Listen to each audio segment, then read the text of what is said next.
Tudo aconteceu no Natal em que meus próprios pais decidiram me excluir da ceia da família.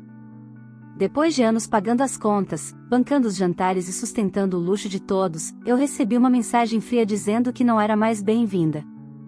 Naquele instante, algo mudou dentro de mim. Em vez de implorar por amor, eu decidi mostrar o que aconteceria quando a filha invisível resolvesse parar de bancar o espetáculo.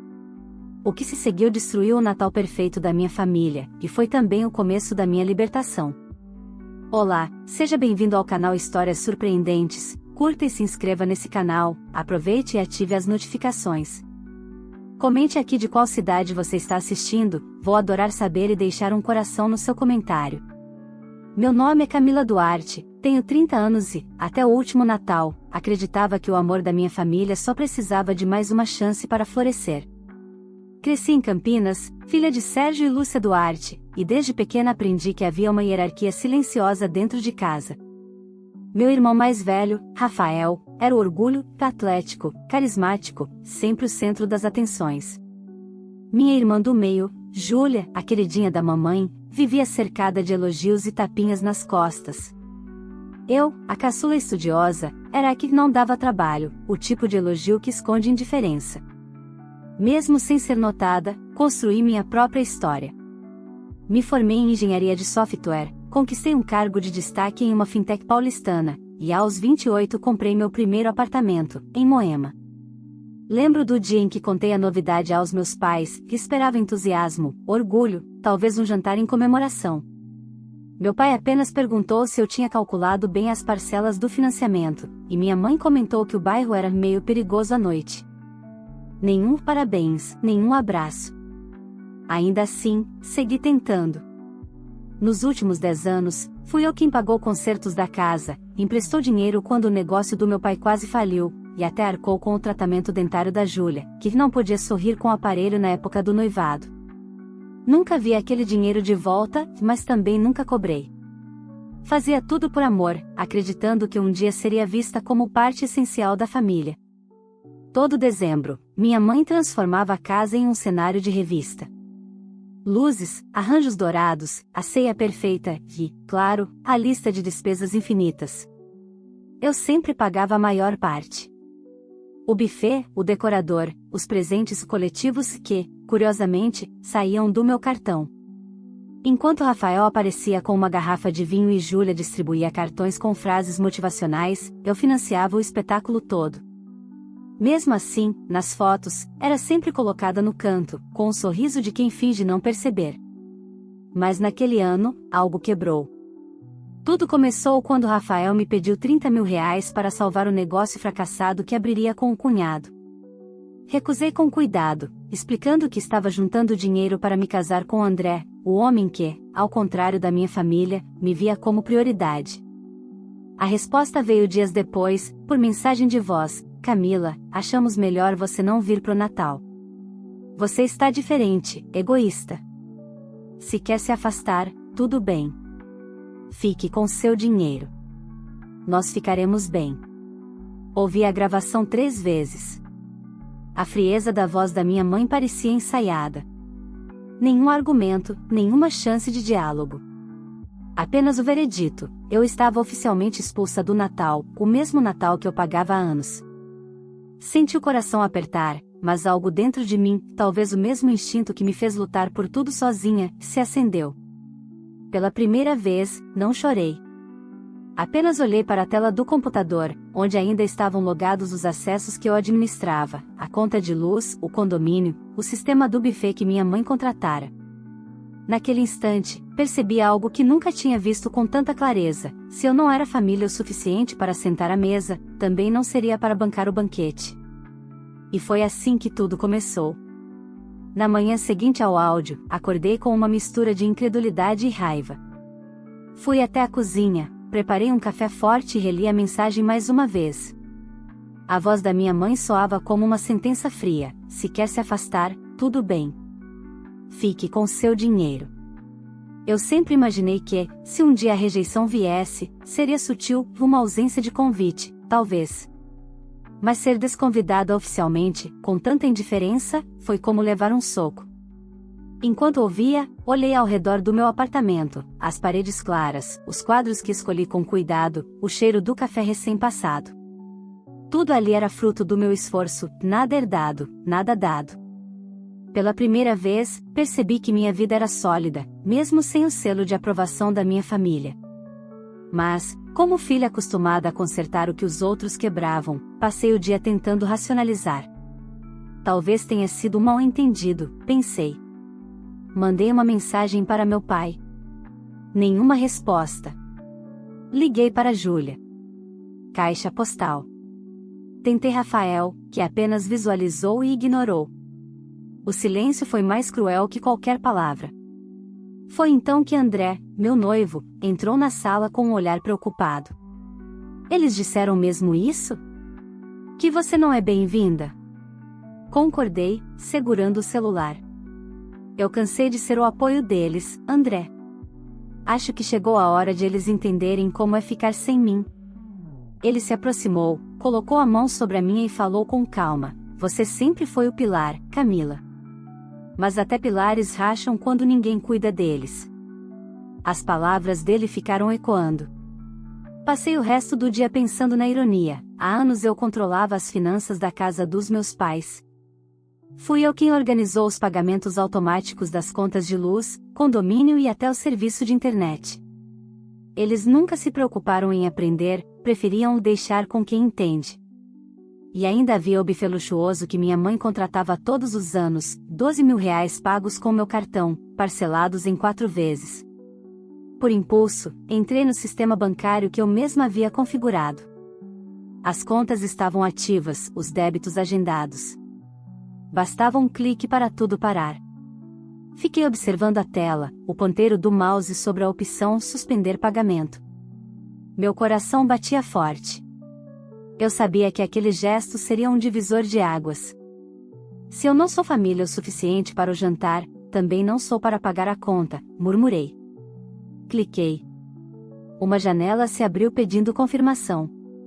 Confirmei. As luzes da casa dos Duarte, o orgulho de minha mãe, ficariam literalmente apagadas. Nos dias seguintes, fingi normalidade. Fui trabalhar, participei de reuniões, ri de piadas sem graça na empresa. Mas dentro de mim algo se movia. Era como se uma ferida antiga tivesse começado a cicatrizar, doendo, mas finalmente fechando. Na sexta-feira, recebi uma notificação: o buffet havia tentado cobrar a segunda parcela e o pagamento fora bloqueado. No mesmo instante, meu celular vibrou com uma ligação da minha mãe. Ignorei. Mais tarde, vieram as mensagens: Camila, aconteceu algo com seu cartão? O pagamento do buffet não passou. Filha, me responde, é urgente. O pessoal do evento está cobrando. Nada respondi. Em vez disso, abri um vinho, sentei na varanda e deixei o som da cidade me lembrar que o mundo seguia girando, mesmo sem a família Duarte e suas manipulações. Na noite do dia 23, porém, as redes sociais me pregaram uma peça.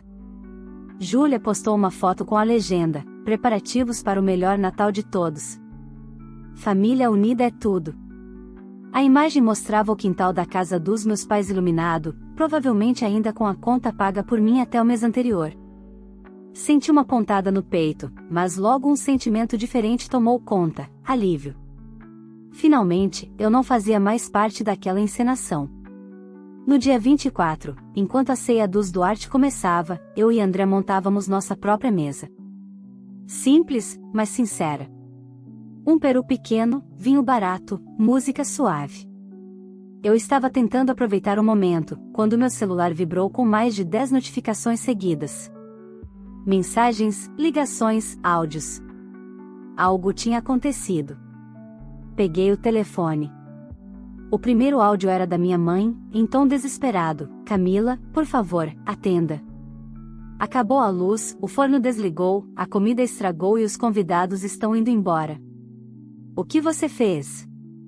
O segundo era de Rafael: se era a vingança que você queria, parabéns. Conseguiu arruinar o Natal da família.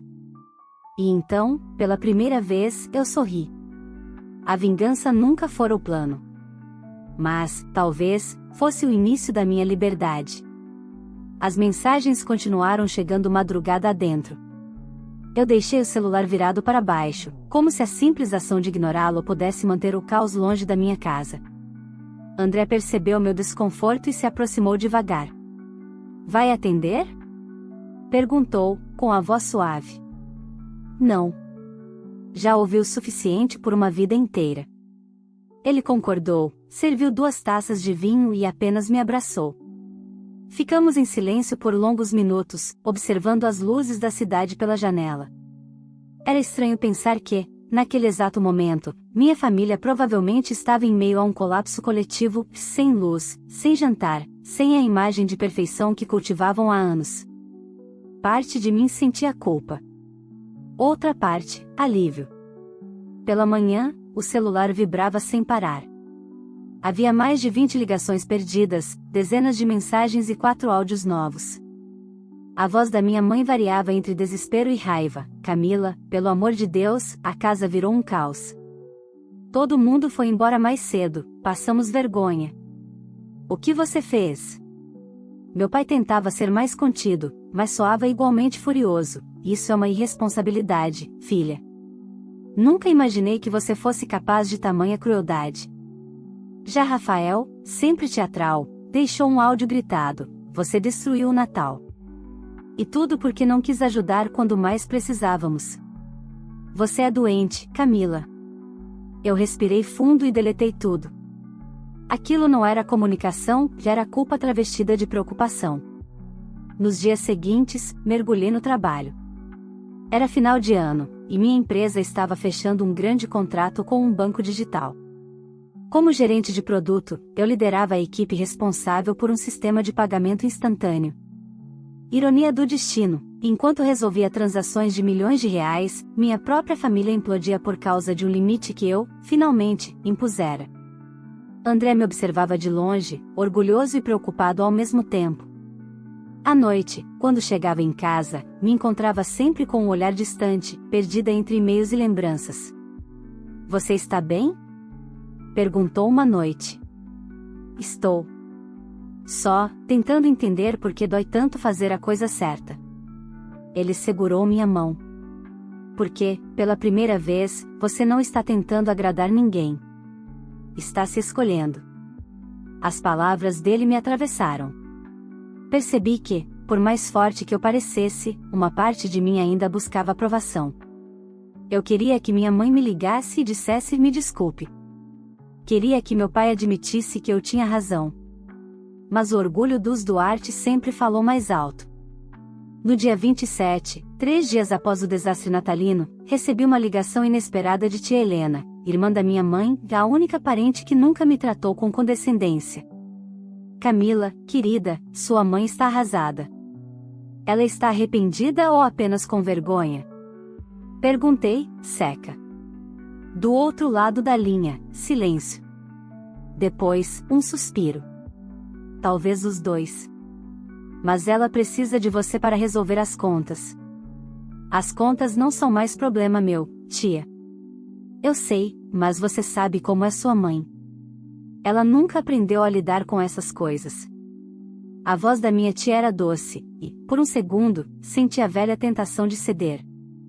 Mas dessa vez, algo me impediu.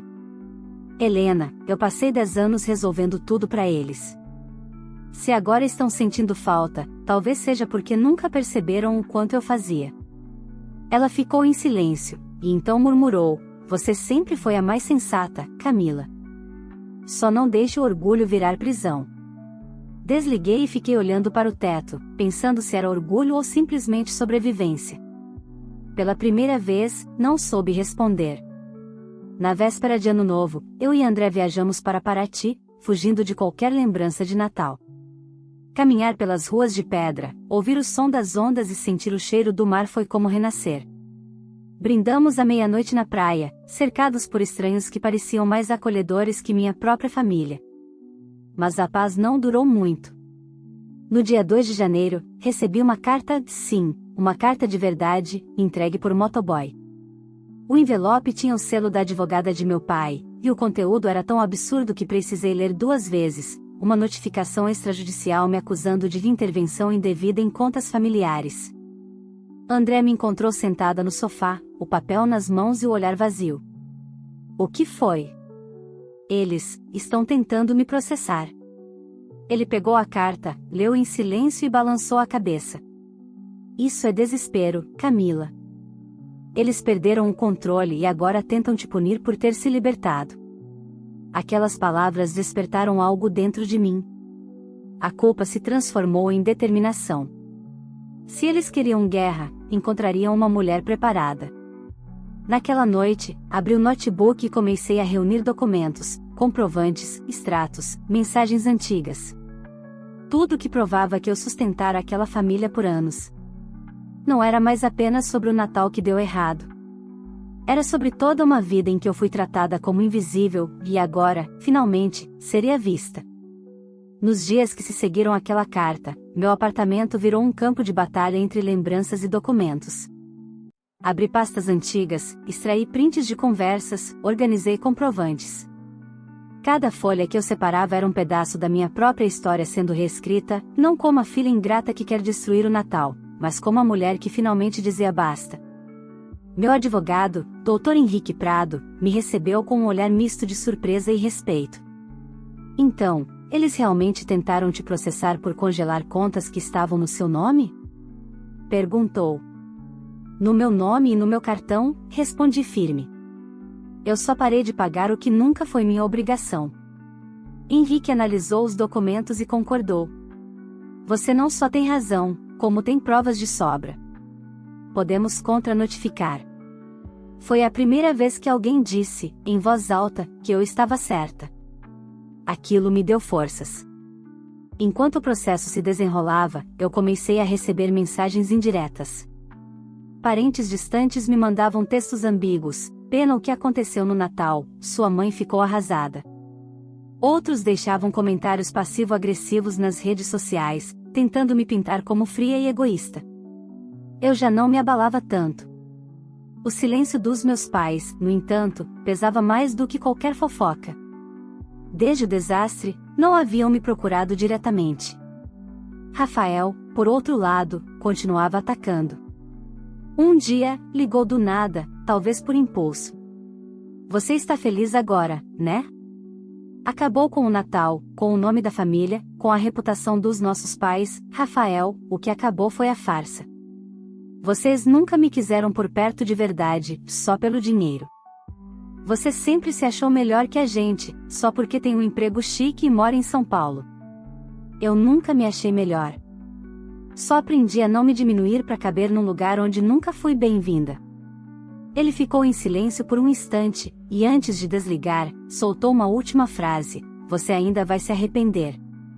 Mas o arrependimento, percebi, já não morava em mim. Nas semanas seguintes, a notificação judicial perdeu força. O advogado de meu pai percebeu que o caso era insustentável, e tudo foi arquivado discretamente. Nenhuma retratação pública, é claro. A família Duarte nunca admitia culpa, apenas deixava as feridas abertas, esperando que o tempo as escondesse. Mas o destino, às vezes, tem um senso de ironia afiado. Pouco depois, comecei a ser procurada por uma jornalista de um portal financeiro. Ela queria fazer uma matéria sobre mulheres que sustentam financeiramente suas famílias, e alguém da empresa havia indicado meu nome. Aceitei dar entrevista, omitindo nomes, mas relatando situações reais. A matéria viralizou. O título era direto: quando o sucesso vira pecado dentro da própria casa. Milhares de comentários de mulheres compartilhando histórias parecidas inundaram as redes. Pela primeira vez, eu me senti compreendida. Alguns dias depois, recebi uma ligação inesperada de um número fixo conhecido. Hesitei, mas atendi. Camila? É a mamãe, a voz de Lúcia soava cansada, trêmula. Fiquei muda por alguns segundos. O que foi, mãe? Perguntei, fria. Eu vi sua entrevista. Todos viram. Ela respirou fundo. Não sei se fiquei com vergonha ou orgulho. Talvez os dois. Silêncio. Eu esperei que ela dissesse mais. seu pai está diferente. Desde o Natal, ele anda calado, quase arrependido. Mas o orgulho dele, você sabe como é, mãe, vocês me expulsaram do Natal. Tentaram me processar. E agora me liga por quê? Pra limpar a consciência? Não. A voz dela fraquejou. Pra dizer que, talvez, a gente tenha te perdido. Aquilo me desarmou. Eu, que havia ensaiado por semanas o discurso da mulher impenetrável, senti os olhos arderem. Mas não chorei. Vocês nunca me perderam, mãe.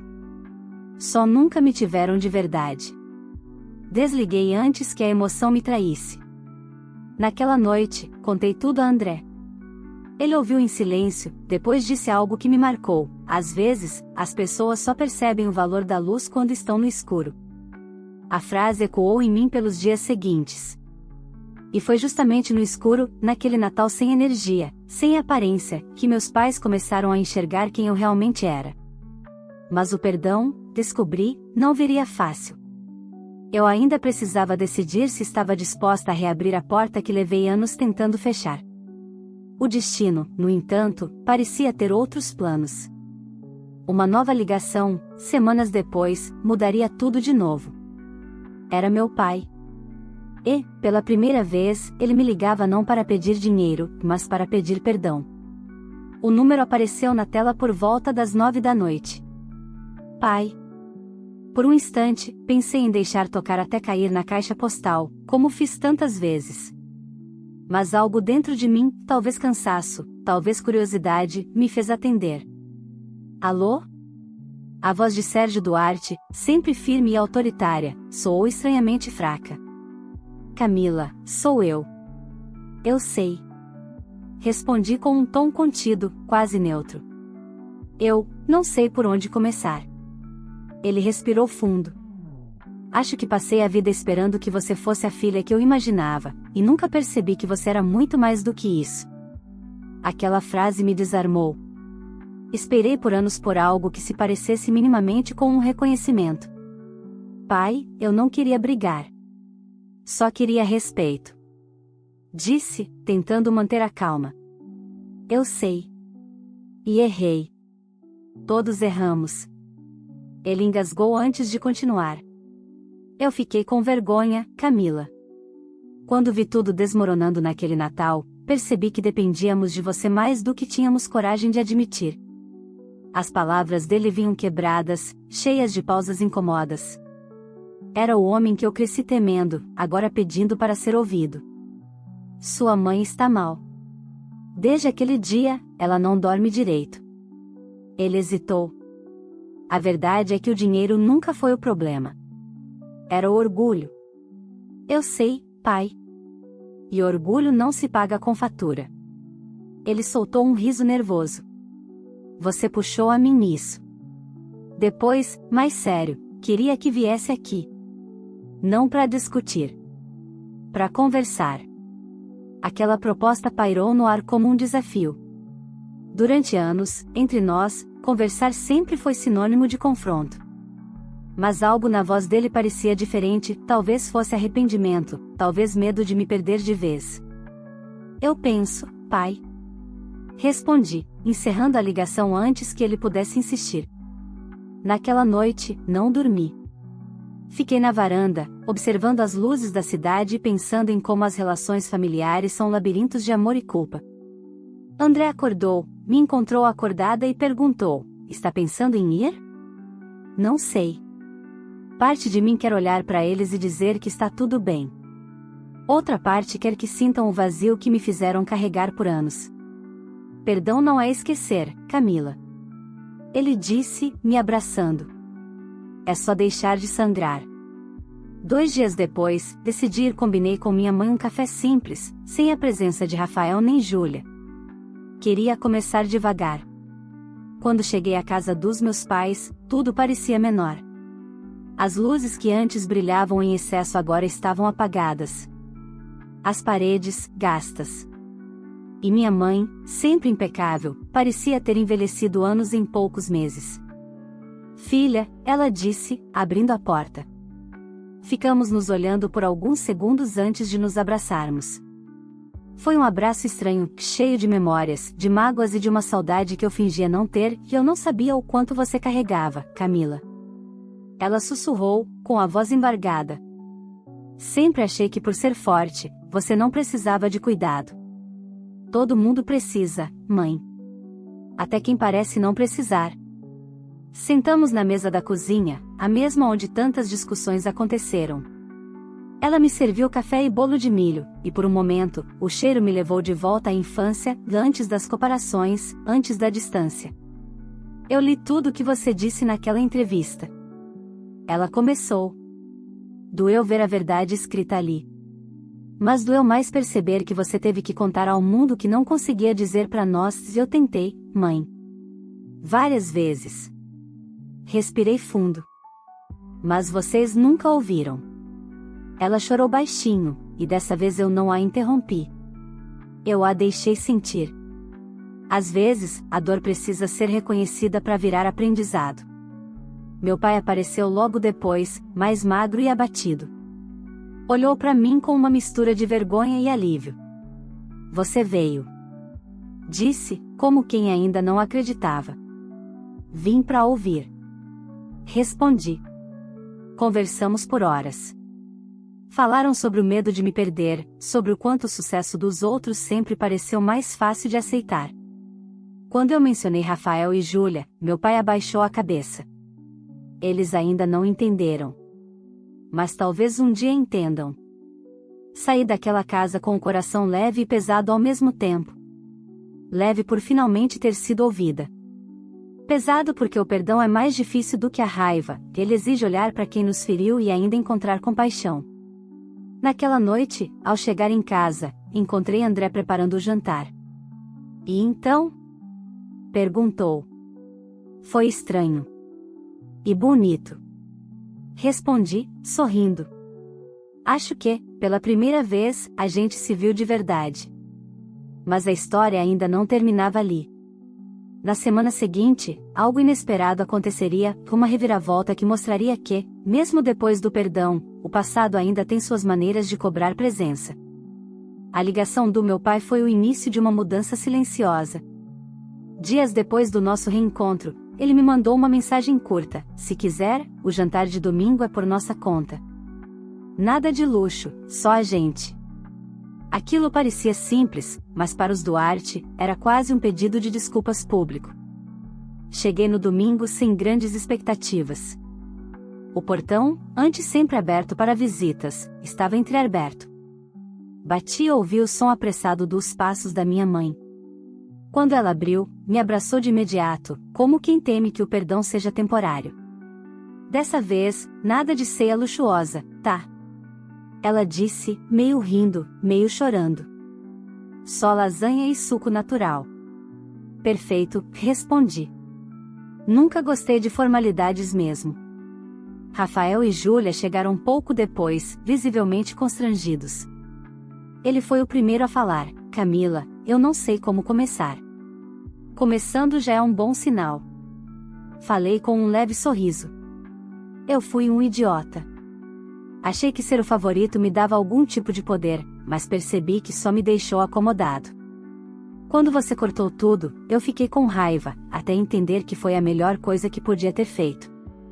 Júlia, sentada ao lado, completou: eu também te julguei. Disse coisas horríveis. Mas a verdade é que sempre te invejei. Você construiu tudo sozinha.